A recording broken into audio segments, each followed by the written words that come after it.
Some people in this world seem to have it all figured out.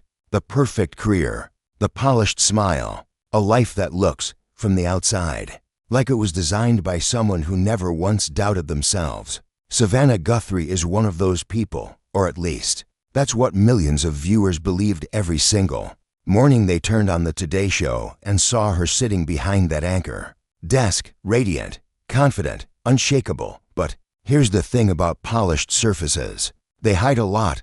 For years, there were whispers, little details that didn't quite add up, moments where the camera caught something in her eyes, something that didn't match the smile on her face, questions that were never asked directly, answers that were never given freely.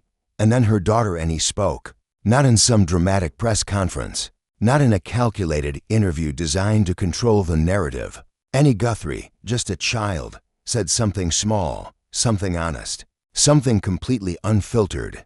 And in that single moment, a door swung open that Savannah had spent years quietly, carefully trying to keep shut. What was behind that door? A truth so deeply personal that even one of the most gifted communicators in American television had chosen silence over honesty. A story of struggle, faith, fear, and a kind of quiet courage that most people never get to witness up close.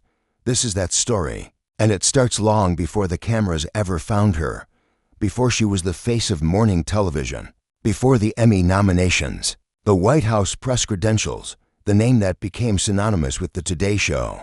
Savannah Guthrie was just a girl from Tucson, Arizona, trying to figure out who she was. She grew up in a modest household, the kind of home where values were passed down at the dinner table and ambition was encouraged, but never handed to you. Her father passed away when she was still very young, a loss that quietly shaped everything that came after, even when she rarely spoke about it publicly. Grief has a way of doing that. It doesn't announce itself loudly. It simply settles into the architecture of who you become. Savannah was sharp, intensely curious, and driven in a way that people around her noticed early. She studied journalism and law, not one or the other, but both, and that tells you something important about how her mind worked. She didn't see the world as a place where you had to choose between paths. She saw it as a place where you had to be prepared for anything it might throw at you. She built her career the hard way. Years of early mornings and late nights. Years of proving herself in rooms where she wasn't always easily welcomed. She covered wars. She covered trials. She stood in the rain outside courthouses and held her microphone steady when others might have wavered. She earned every single inch of the platform she eventually stood on. And when she finally took her seat at the Today Show anchor desk, when her name became woven into the daily rhythm of American households, it seemed, from the outside, like the story had reached its natural conclusion.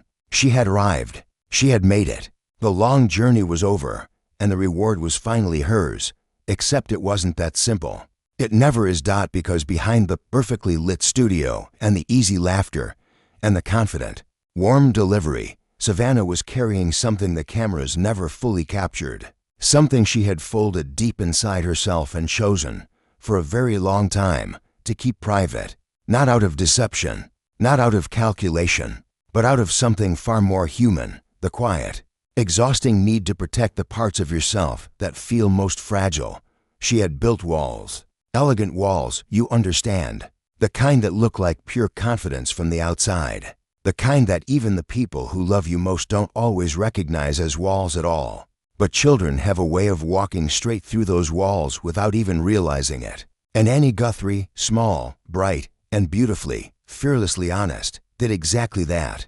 The moment didn't happen on television. It didn't unfold in some carefully arranged media setting designed to generate headlines. It happened the way the most important moments always happen, quietly, without warning. In the middle of an ordinary day. Annie Guthrie said something, the kind of thing a child says when she hasn't yet learned to edit herself for public consumption. Something raw and real and completely unaware of its own weight. And the people who heard it understood immediately. They were standing at the edge of a story that had been waiting a very long time to be told. Savannah Guthrie has always been careful with her words. That's not a criticism at all, it's a professional skill. One honed over decades of live television where a single misplaced sentence can change everything. She knows the power of language deeply.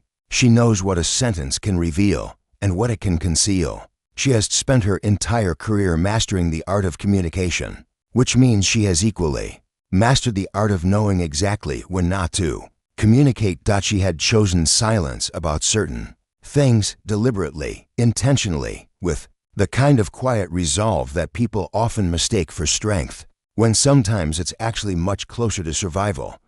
But survival strategies have expiration dates, and Annie, without knowing it, without even trying, had just called time. What exactly had Savannah been hiding all along? To understand that fully, you have to go back past the anchor desk, back past the awards, the recognition, the public persona carefully constructed over many years, back to the private moments that shaped her long before the world was watching. There's a version of Savannah Guthrie that the public knows intimately. The warm smile, the quick, genuine laugh, the extraordinary ability to move from a devastating breaking news story to a light cooking segment without losing her humanity in either direction. That version is absolutely real, but it is not the whole picture. The whole picture includes the health scare that changed everything. In 2016, Savannah Guthrie announced something that stopped her audience cold. She had lost most of the vision in her right eye after a sudden retinal detachment. Just like that, one morning she woke up and the world looked physically, terrifyingly different, and the life she had so carefully built, the career that demanded she be sharp, present, and visually engaged with everything around her, suddenly felt dangerously fragile. She handled it publicly with grace. Of course she did. She's Savannah Guthrie. But grace, when you watch it closely enough, sometimes looks a lot like someone holding themselves together by a sheer, quiet force of will. The physical vulnerability was one thing. What it unlocked emotionally was something else entirely. Because when your own body reminds you that it can fail without your permission, it has a way of pulling every other hidden fear up to the surface. Every doubt you've been storing quietly in the dark. Every question you've been afraid to ask out loud. And Savannah had questions.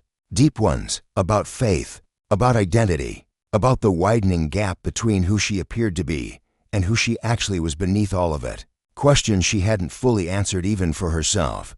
That's precisely where Annie's words landed. Right in the middle of all that unresolved, unspoken, quietly aching truth. To truly understand what Annie revealed, you first have to understand who Savannah Guthrie actually is when the cameras are off.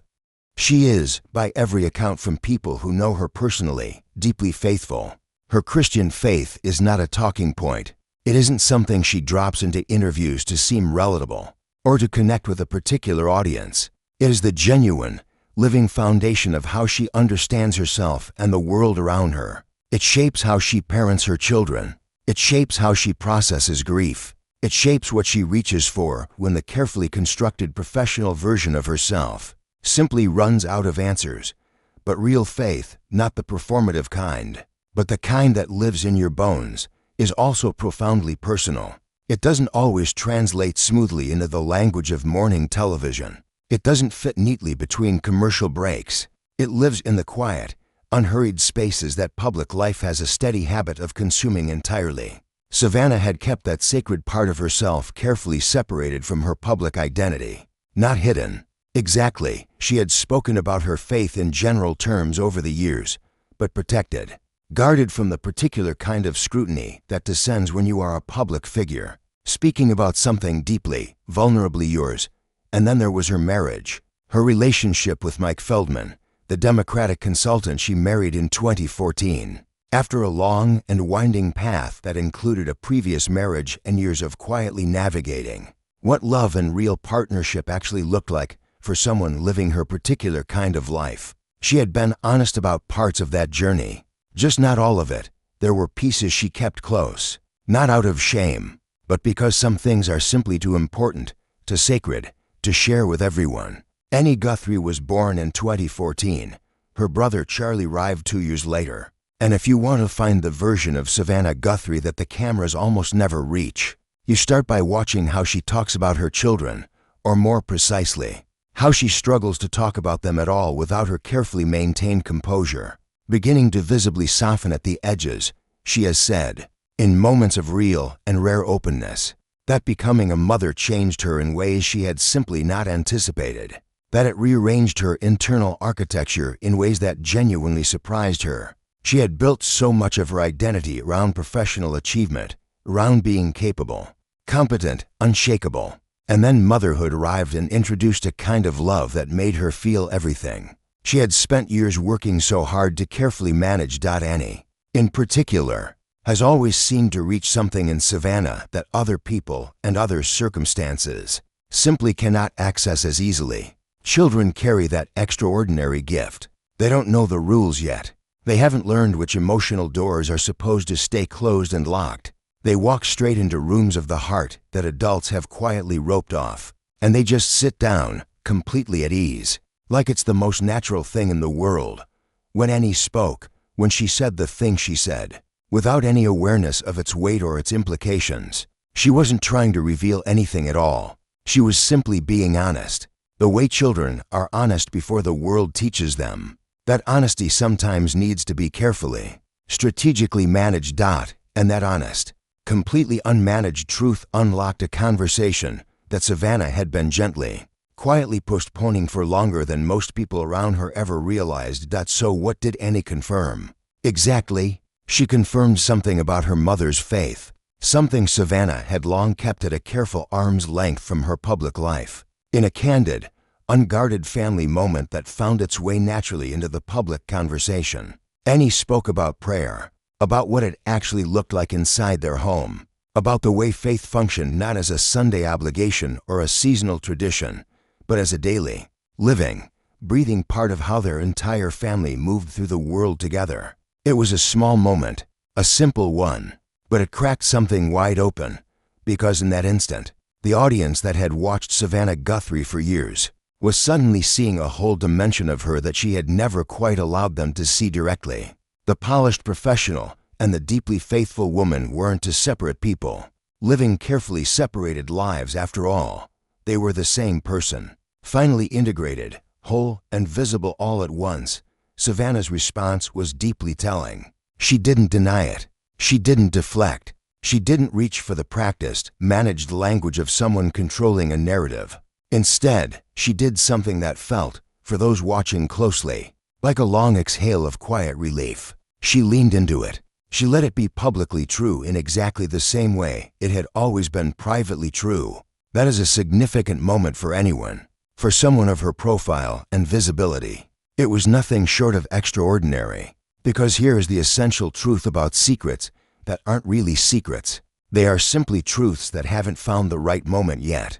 Savannah wasn't protecting her faith out of deception. She was protecting it from a world that has a well-documented habit of taking the most personal things and reducing them to content. Annie, without meaning to, had finally made the moment safe enough. There's something genuinely worth pausing on here, because what happened goes far beyond Savannah Guthrie's story specifically. It speaks to something deeply universal, the way we all quietly compartmentalize the parts of ourselves that feel most vulnerable, and the unexpected, unplanned ways those private compartments eventually open. Savannah Guthrie built a version of herself for public consumption that was accurate, but incomplete. That is not a flaw in her character. That is a deeply human response to living a highly visible, relentlessly scrutinized life. The version she showed the world was real. It simply wasn't everything. The faith, the quiet doubt, the particular texture of her grief and her joy as a mother, the moments of genuine fear that followed her health scare. None of these were things she was hiding out of dishonesty. She kept them protected because she understood, better than almost anyone, how swiftly a public figure's most private truth can be flattened into a clickable headline. She had watched it happen to countless others. She covered stories like that for a living. She understood viscerally that nuance is fragile, and that the internet is rarely a kind or patient place for things that are fragile and need space to breathe. So she protected what mattered most to her, and the quiet cost of that protection was a subtle but real distance, not from the people who loved her personally, but from the vast audience that watched her every single morning and believed, perhaps sincerely, that they truly knew her. Annie closed that distance, not dramatically, not with a press statement or a carefully worded post. She closed it the only way a child ever really can, with a few words, completely unguarded and completely, beautifully true. The aftermath of that moment is where the real, lasting story lives, because when a private truth finally becomes public, even gently, even lovingly, it immediately creates a choice. You can reclaim the distance. You can rebuild the wall, perhaps a little higher this time, and continue navigating your public life with the same careful separation you have always maintained. Or you can accept the opening that was unexpectedly handed to you and step through it with courage. Savannah Guthrie stepped through it. In the months and years that followed, there was a subtle but unmistakable shift in how she allowed herself to be seen publicly. Not a dramatic reinvention, not a sudden, jarring pivot into religious testimony on morning television, just a quiet, growing willingness to let the whole person finally be visible. The professional and the faithful, the confident and the quietly afraid, the woman who built an extraordinary career, and the woman who still, sometimes, sat with questions she couldn't fully answer. She talked more openly about her faith, not constantly, never in a way that felt calculated or brand-driven, but in the natural, organic way that a person speaks about what matters most to them. Once they've stopped being afraid of the judgment that might follow, she talked more openly about the genuine fear she had felt during her vision loss, about what it truly meant to face physical vulnerability when your entire identity is built around being capable and present, about how that experience had ultimately deepened her rather than diminished her. She let people see the cracks, and here is what happened when she did.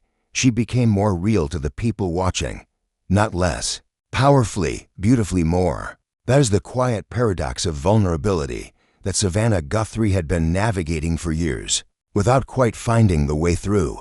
The very thing she was protecting herself from, being seen as less than the polished professional, being reduced to her struggles rather than celebrated for her achievements, was actually the thing that would have made her more deeply relatable all along. The people who watch her every morning aren't watching because she is perfect. They watch because, on some instinctive level, she feels like someone they genuinely know, someone warm and real and fully present. And the moments when she has let that warm, real, present person speak the whole truth, not just the managed, professionally safe truth, are precisely the moments that people carry with them and remember long afterward. Annie gave her mother a permission she didn't know she needed. That is a remarkable and tender thing to receive from your own child.